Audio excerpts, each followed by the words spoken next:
Right then, welcome back to Palworld HQ. This was going to be a faceless channel, but I've been making videos for like 10 years and my main channel's a daily vlog channel, so I'm used to talking to the camera and feeling like I'm talking to you. So this is me, I am Ryan, and this is Palworld HQ. I'm doing a plantation base video slash farming video, so let's get into it. So here we are at my plantation base. If you've watched my other videos, you'd know this wasn't my plantation base before. I've made this specifically so I could do this video on it. I was just going to do a plantation base video, but I've put some ranches in so I can kind of include it as a whole farm. First thing I want to cover is seeds.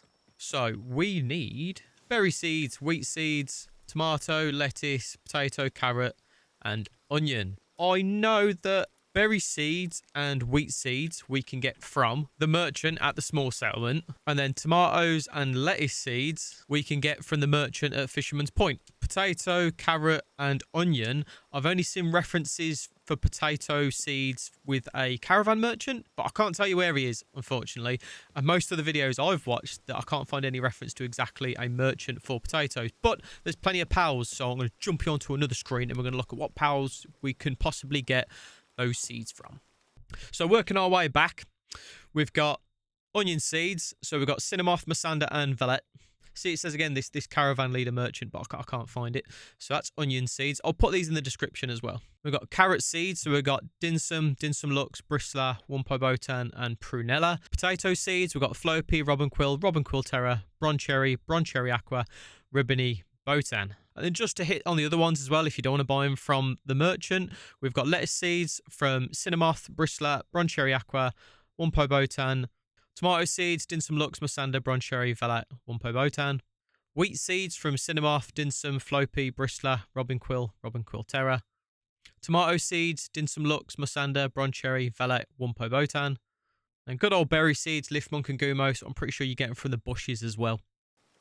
Right then, that's seeds out of the way. Next, the actual plantations themselves. Once you've got the seeds, you're mainly going to need wood and stone, but you will need PAL fluids. So we'll jump into some PALs for a minute. But before we do that, the plantations themselves, I have mostly 2 of each except for wheat and berries. So we've got 2 carrot, 2 tomato, 2 lettuce, 2 potato, and 2 onion. But I said I've got 6 berry ones, 4 wheat plantations. Now that's mainly because wheat, which you obviously get into flour, and berries, they get used in cakes. So whereas most of the other foods, you're just having different kind of foods that you're going to make to feed your pals, berries and flour slash wheat get used in both making cakes and food that you want to feed your pals. So I like to have a couple more wheat and a couple more berries. I'll cover ovens later. I did used to have just like a row of like 10 electric ovens, but that is because I've got a different purpose for that. Anyway, let's jump into the PAL box. So this is my main lot. And the reason I said PAL fluids, because if we get a kelpsie and we have them in the ranch, that'll get us our PAL fluids. And if we have a Dumud, we'll get high quality PAL oil from Dumud in a ranch, high quality cloth from Sibilex, and we'll get fire organs from a kelpsie ignis. Obviously, eggs from chickpea, milk from Ozarina, eggs from Beegard. And Lamball being my favourite PAL. Got to have some Lamballs in my ranch for some wool. I always have dedicated transporters in my plantation bases. So I've got some Anubises, which I've buffed up with work, slave artisan, remarkable craftsmanship. And I've tried to get like Swift or Runner on most of them as well, just because they're fast. There's also another little tip that often gets overlooked or not mentioned, and I want to go over that in a little bit. But I'll save that. Water-wise, I used to use Suzaku Aqua. I'd always use flying PALs because I feel like they get stuck less and they get around your base better. But since some of the updates, this is the new top dog. This is Gangler. That's how I'm pronouncing it. So he's level 4 water in a standard and he's small. Just beautiful for a normal, any plantation base. Just gets around so easy. So I'm currently in the process of breeding a few more of these with the passives on of Runner, Artisan, Swift, Work, Slave. And then for my main gardener, if you will call them that, I've always gone with my Lilines. So a standard Liline is level 4 plantation, level 2 gathering. But I've got 2 4-stars, so I've got level 5 plantation, level 3 gathering on 2 of them. Prunella is just great in a plantation base. This one's 4-starred. So if we go across, so they're level 3 planting, level 2 gathering. But again, I've 4-starred this one, so it's up to my planting and gathering. But the great thing about Prunella is her partner skill. While at base, Prunella's prayers bless the crops, increasing their harvest. Then Lulu is also a great plantation-based pal. This one's 4-starred, so normally her planting is 2 and a gathering is 1, but a 4-starter, again, mainly for her partner skill, which is Floral Boost. While at base, Lulu fills the farm with good spirits, increasing the growth rate of crops. Now, if you're not familiar with 4-star and pals and partner skills, every pal, their partner skill from start is level 1. So they have a level 1 partner skill. But then every time you up a star level, it goes up. So if you 1-star a pal, the partner skill goes to level 2. So obviously this one's 4-starred, so the partner skill is level 5. So that's how you're going to get the most out of it. And these pals don't stack. Hence why I've got 1 Lulu and 1 Prunella, both 4-starred for the partner skill. I've got the other Prunella in there just because, as I say, they're just good plantation-based pals. Then for electric, I always use an Ozark because they've got level 4 electric and I always get nocturnal on them, so they just work day and night. Great pal, cannot argue with that. So this is my main kind of plantation base selection. We can go through a few other pals in case you haven't got these or haven't got access to these, but I'd say ultimately you want to work your way up to this kind of a team. I might do a test in another video to see what my plantation base can do in an hour or in a day to see what they can produce. Next, we best cover kindling pals because there's no point in growing all this stuff if you can't cook it. And my main guy is Cookie, who's a Phalaris that I've passive skilled up, so work, slave, artisan, swift, and I've pal sold him as well, so that's why his work speed is 434 and his kindling is level 4 instead of a level 3.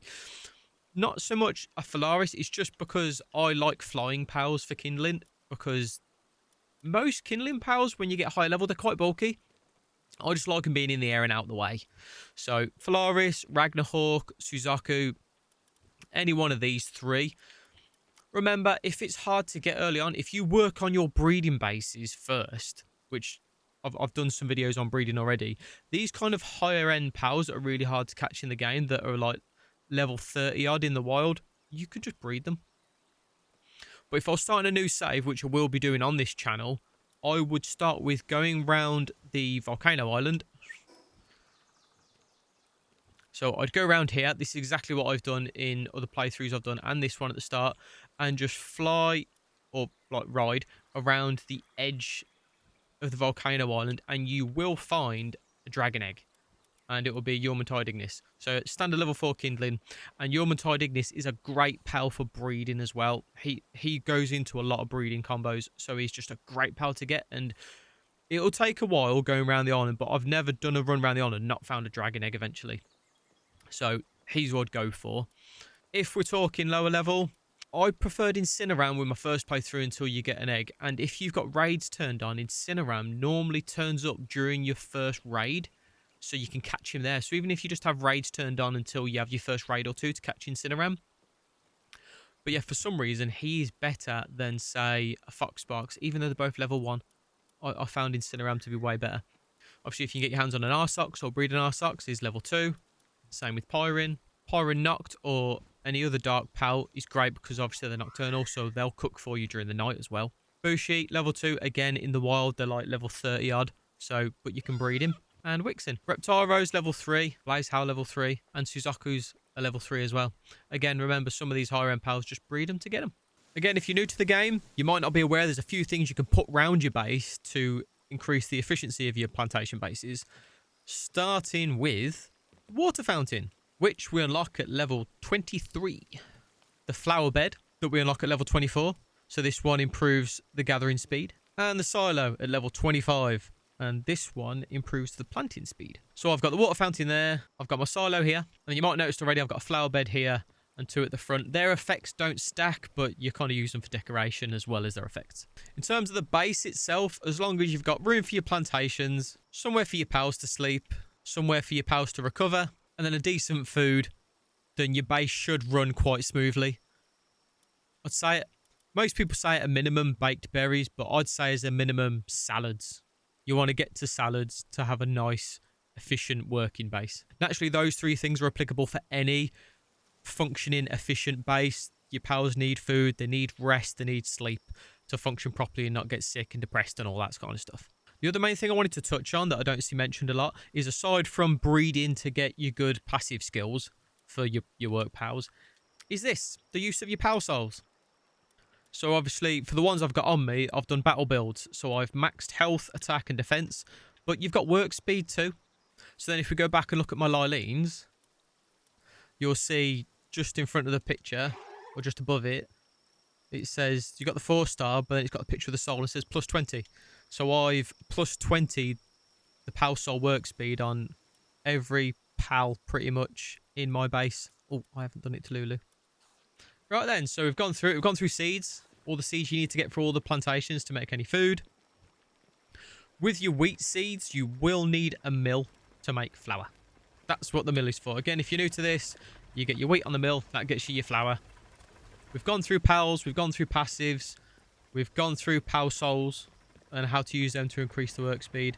Just to touch on early game kind of plantation bases, I'd use something like a lift monk. You're always looking for something that can do multiple plantation and gathering, mainly because your PAL slots for your actual base, you're more limited at the start of the game. So you're going to want to use something, rather than taking up a PAL slot for something that does planting and then a PAL slot for something that does gathering, you want something that does it all. So lift monks are really good for at the start. Pen kings are great because they're level 2 watering, handiwork and transport. I think Tombat gets overlooked because even though he only does gathering, he's dark type, so he's nocturnal. So he'll gather all night long. So then every start of your day, you're going to have fresh plantations for your pals to be planting, watering, seeding sort of thing. I used to always use him for mining at the start. I overlooked his gathering, to be honest. But yeah, he's a great early base pal, especially for plantation bases. Right then. So I hope you found this useful. I've tried to cover the main points. I didn't want to do like a how to build the actual base. Just thought I'd show you my little treehouse. Little treehouse here. No, mate.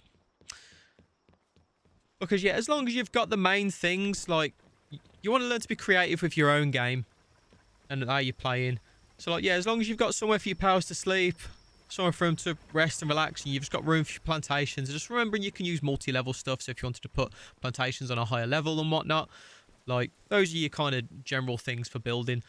But ultimately, if you get your seeds, you know where to get them from. You've got a good idea what pals to use. If you've started your breeding, if you've not done breeding yet, check out my other videos on how to set up a breeding base and how to get breeding. But yes, if you are breeding, then you can start breeding in some good passives for your pals. And if you're getting enough pal souls, you can put them into your pals to increase the work speed. I will be doing a separate video on how to get plenty of pal souls for doing like pal soul buffing, whether that's for attack builds or for just buffing up work speed. I'll also probably do a video for more like beginner base pals, especially for plantation bases. I hope this video has been helpful. I hope you found it useful. I've tried to keep it short and to the point and not bombard you with too much information. I'll put down the pals and the seeds in the description, or you can just rewind, pause the video and whatnot to find out where to get the seeds from what pals and whatnot. But yeah, thanks for checking out the video. Thanks for coming to Palworld HQ.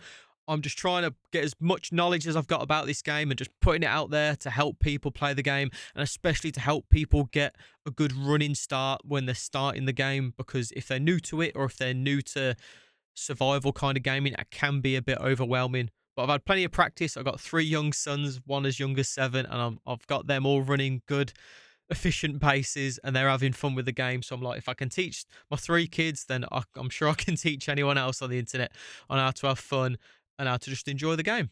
So yeah, be sure to drop a comment, like, subscribe, all that jazz, and I'll see you in the next video.